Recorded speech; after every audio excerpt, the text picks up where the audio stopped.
Let's welcome in Democratic Congressman Adam Smith from Washington. Representative Smith, appreciate you making the time to join us tonight. And let's start with that report, Operation Charlotte's Web, the president's immigration crackdown in full swing in North Carolina. Your reaction to the operations moving there?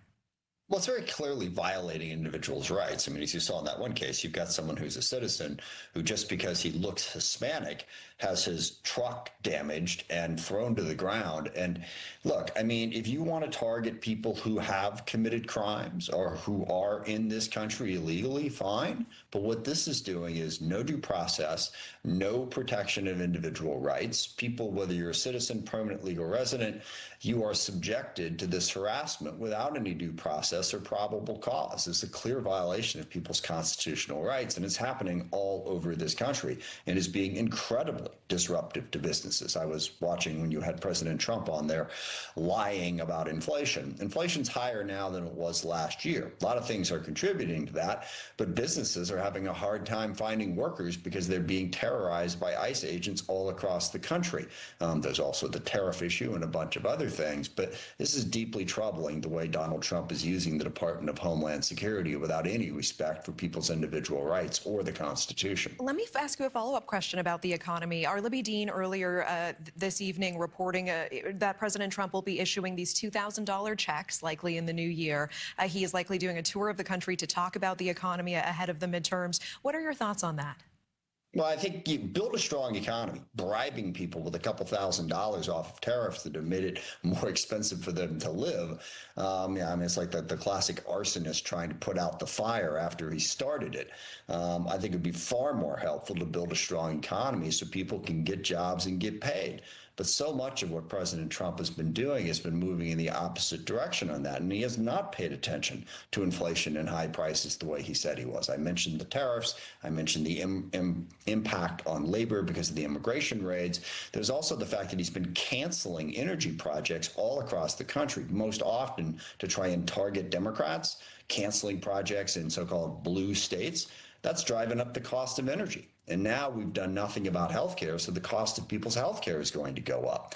Everything is contributing to rising costs, and the best we've seen from President Trump in the last week is to start to slow down some of the terrible stuff he's doing. He's reducing some of the tariffs that were driving up food prices. I think we need to do a lot better than that to meet the economic needs of the American people. I want to move to South America as well. That recent report saying that Trump is weighing military action in Venezuela. This comes, of course, amid the military continuing to strike on these boats suspected to be carrying drugs. Is Congress preparing for the possibility of war with Venezuela? Well, it would appear that we should be. Now, the administration has not been updating Congress on this, and they have not received the legal authority from Congress to start a war, but they've already started a war. If you're blowing up boats and killing people, those are acts of war. And they do not have approval or the legal right to do that under the Constitution.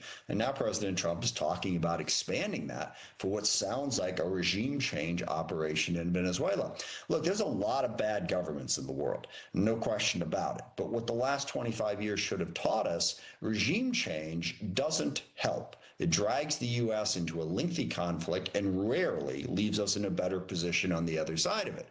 So I wish we would have learned that election. President Trump ran on saying no more forever wars. We're engaged in foreign affairs too much. We need to pay attention to the U.S. And now he's going the exact opposite direction. Second, we have a major drug problem in this country, no doubt about it. But blowing up a few dozen boats in the Caribbean is not going to significantly alter that.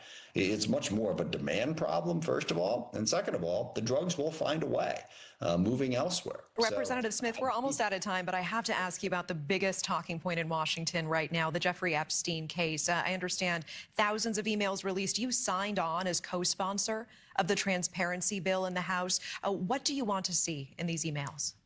I want to see the email. I want to see it released so people know what's out there. I don't know what's out there, but the information ought to be released. And look, Trump and his supporters were the ones who drove this issue in the first place, making wild accusations at Democrats about how they were involved in this.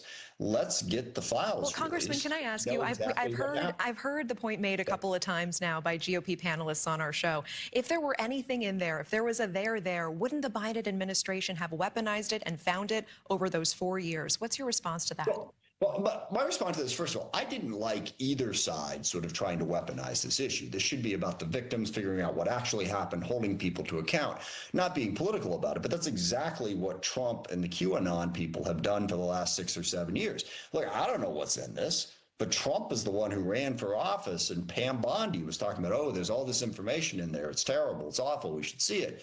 And then they get into office and say, meh, nothing to see here. Look, one way or the other, put it out there. Let's get the partisan politics out of it. Let's see what we have, and then let's hold the people accountable if there are, in fact, people who have committed crimes and contributed to this. So stop politicizing this part. We got to see it to see what's in there. Congressman Adam Smith, I really appreciate the time tonight. Thank you. Likewise. Thank you.